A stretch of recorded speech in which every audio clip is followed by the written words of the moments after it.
You were the chief test pilot for Waco. I flew, yeah, I worked for Waco Factory in Battle Creek, Michigan.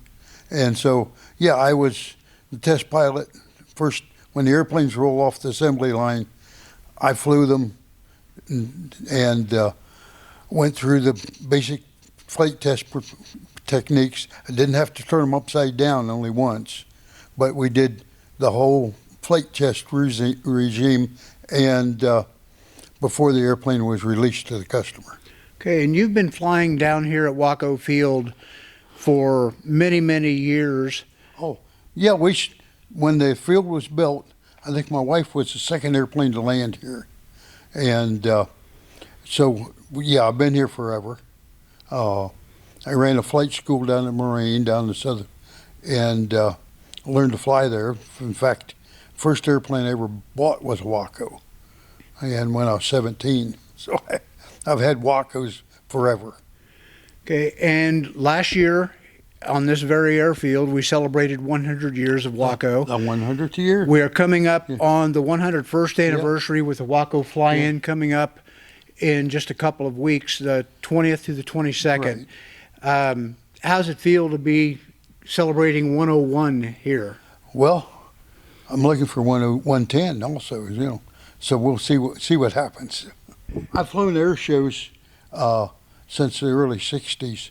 In fact, I took one of these airplanes, a YMF-5, to Reno, Nevada in 1964 and won fourth place in the aerobatic competition in the U.S. With the Waco. So I've been Wacos, yeah. And then my wife and I flew air shows for 30 years. With a wing walking act. As a wing walking act, yeah. And so the first Dayton Air Show, 50 years ago, we flew that. We were one of the acts that flew the Dayton Air Show in only 50 years. Okay. And then you are also well known for flying the Waco taper wing, the Linco, encircling the U.S. flag as it flew into air shows. Yeah. Biff Goodrich owned the Waco taper wing, 1936 model, that was flown in 1936. It was flown in the Paris Air Show, and won the aerobatic competition for the world. That airplane's here in the museum, and I flew that airplane for 10 years, various sites around the U.S.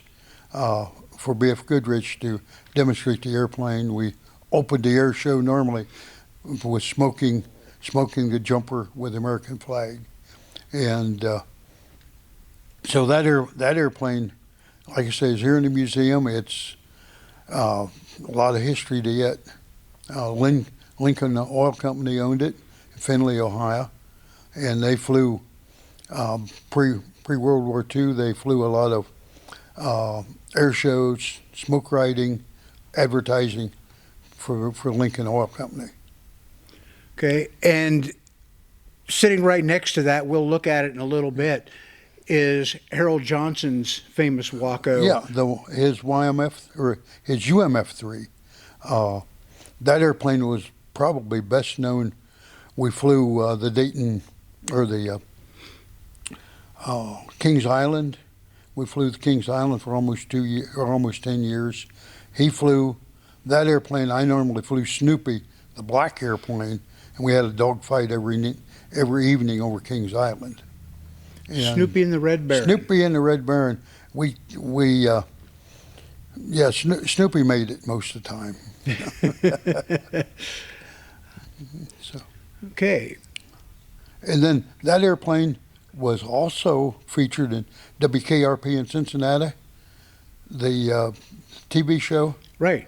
That airplane Harold landed that airplane in downtown Cincinnati on the interstate, and they had a whole sequence on the using that airplane as their air scout.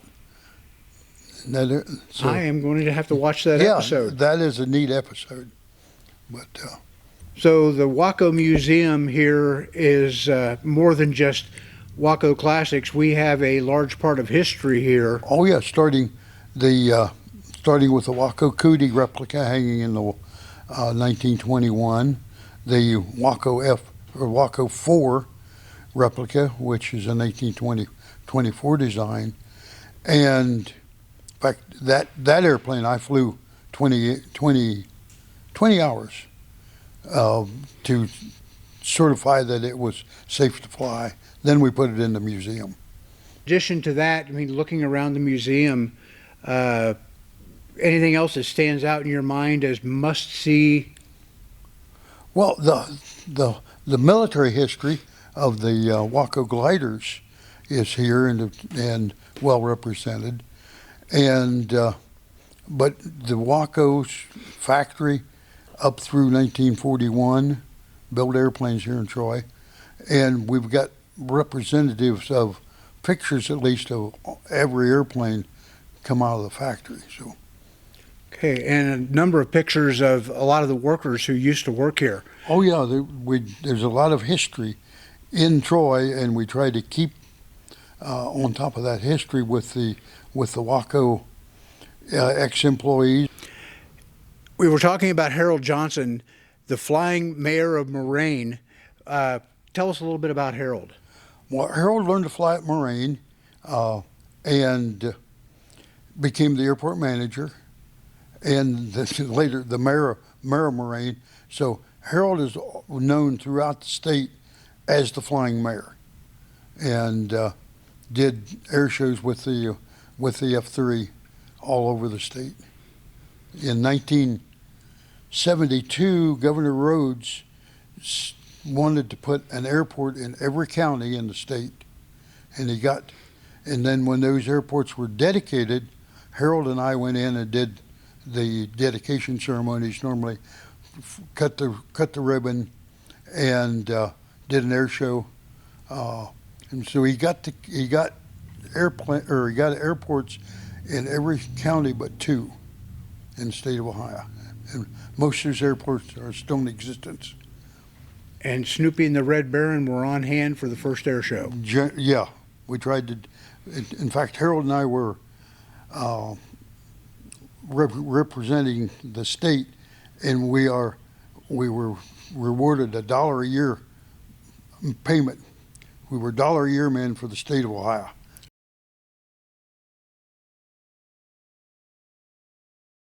We are in the Willis Wing at Waco, and we are standing in front of Harold Johnson's 1934 UMF-3 that was famously known around the Kings Island area back in the 70s as part of the Snoopy and the Red Baron act that happened every night with Harold Johnson, the pilot of this aircraft, and Bob Wagner, who flew Snoopy.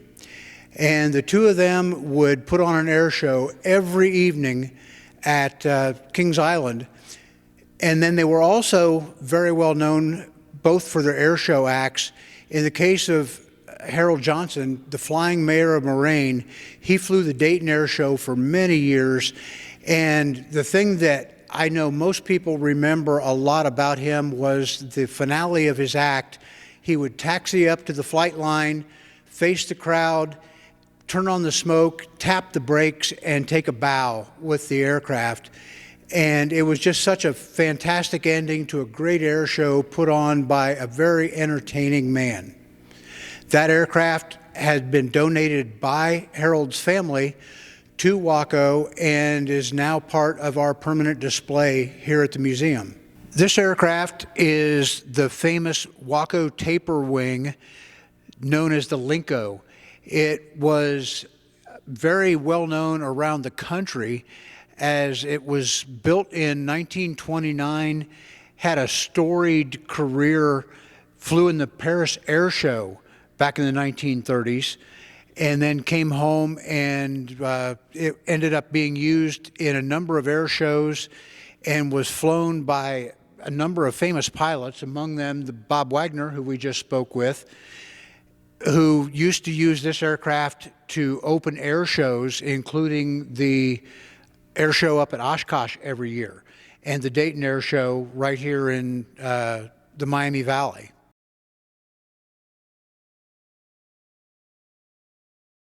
Come join us at historic Waco Field on September 19th through 21st and learn what it was like flying during the barnstorming days of the 1920s and 30s.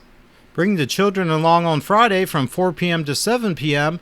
and Saturday and Sunday from 10 a.m. until 2 p.m. and let them enjoy the kids area, which will allow them to be a pilot for a day. Of course, the highlight of every Waco fly-in are the rides. Come in Friday, Saturday, or Sunday and schedule a ride in a Waco. It is an experience of a lifetime. Other activities taking place this weekend include a Friday night outdoor movie beginning at 7 p.m. Saturday and Sunday will feature the popular flower drop contest, while Sunday will have an RC air show and candy drop. Please visit our website for more information. Daily admission for the event is $10 for adults, $8 for seniors and military, $5 for students, and 3 and under are free. See you at the 2025 Waco Fly-In this September 19th through 21st.